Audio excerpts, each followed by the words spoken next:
தருமபுரி மாவட்டம் அரூர் அருகே வேப்பம்பட்டியில் காட்டாற்று வெள்ளத்தால் தரைப்பாலம் அடித்துச் செல்லப்பட்டதால் 500க்கும் மேற்பட்டோர் வெளிவர முடியாமல் தவிக்கின்றனர். இதுபற்றிய கூடுதல் விவரங்களை தருகிறார் நமது செய்தியாளர் குமரன்.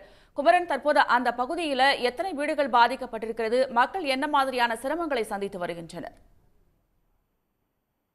நிச்சயமாக பெஞ்சா புயல் காரணமாக கடந்த 2 நாட்களாக தொடர்ந்து மழை பெய்து வருகிறது.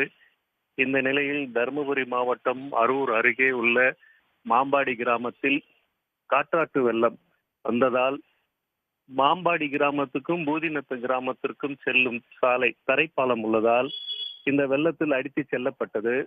இதனால் பூதிநத்த கிராமத்தில் உள்ள 150 குடும்பங்கள் சுமார் 500க்கும் மேற்பட்டவர்கள் மாம்பாடி கிராமத்திற்கு வர முடியாமல் தடுமாடி வருகிறார்கள். இந்த தகவலை அறிந்த கண்காணிப்பாளர் திவ்ய தரிசினி அவர்கள் சம்பவ இடத்திற்கு வந்து பார்வையிட்டு இது அந்த தரைப்பாலத்தை உயர்மட்ட பாலமாக கட்ட நடவடிக்கை எடுப்பதாக அந்த மக்களுக்கு தகவல் தெரிவித்து சென்றார். மேலும் மாம்பாடி ஊராட்சி தலைவர்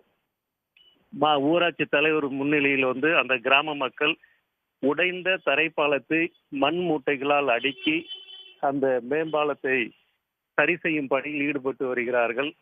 அந்த மக்களுக்கு தேவையான உதவிகள் பொருட்களை அவர்கள் ஏற்பாடு செய்து கொண்டிருக்கிறார்கள். விவரங்களுக்கு நன்றி குமரன். உடனுக்குடன் செய்திகளை தெரிந்து கொள்ள சன் நியூஸ் பெல் ஐகானை கிளிக் பண்ணுங்க.